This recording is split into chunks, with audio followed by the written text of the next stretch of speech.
Okay, I'll just show you how to pair a mobile to the Bluetooth audio system.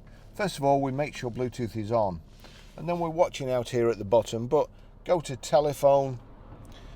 You've got here at the top add new device. We'll click add new device. Please use your Bluetooth device to start search for Bluetooth devices. The vehicle will identify itself as BMW 94101. Well, there it is.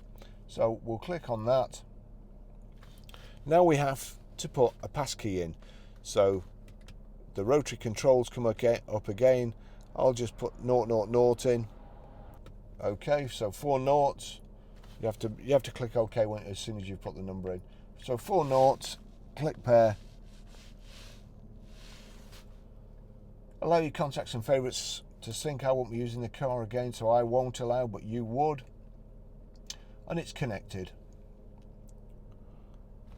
Now you also see here telephone, data transfer and audio. They've all got ticks. If there's no tick in audio, you won't be able to stream music from your phone. So that's all the ones we want there. Go down to the bottom, click OK. You just have to accept that if you use data services, it's going to cost you money. So that's it, that's all done.